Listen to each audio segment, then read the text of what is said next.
మన ఇళ్ళల్లో పెద్దవాళ్ళు ఉంటారు, ముసలివాళ్ళు, వయసు అయిపోయిన వాళ్ళు. వాళ్ళు చాదస్తం చేయడం లేదు, చిన్నపిల్లలు అయిపోయారు. చిన్నప్పుడు నిన్ను వాళ్ళు ఎలా చూసుకున్నారో ఇప్పుడు నువ్వు వాళ్ళని అలాగే చూసుకోవాలి. అది రుణం కాదు, బాధ్యత నీది. ముసలి వాళ్ళంటే ఎవరో కాదు, ముడతలు పడిన పిల్లలే. చిన్నప్పుడు నువ్వు అన్నం తినకపోతే అమ్మ నీ వెనకాల ఎలా తిరిగేదో ఇప్పుడు వృద్ధాప్యంలో వాళ్ళు కూడా అలాగే మారుతారు. ఒక విషయాన్ని 10 సార్లు 2-3 సార్లు మనమే చెప్పాలి, వినేటట్టు చెయ్యాలి, అన్నం పెట్టాలి. అలుగుతారు. వృద్ధాప్యం, బాల్యం రెండూ ఒక్కటే.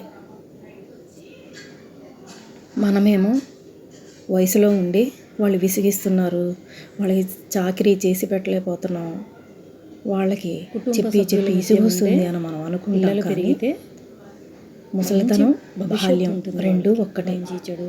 పిల్లలకి ఎలా తెలియదో ముసలి వాళ్ళకు కూడా మనం పదే పదే చెప్తూ ఉండాలి, చేస్తూ ఉండాలి.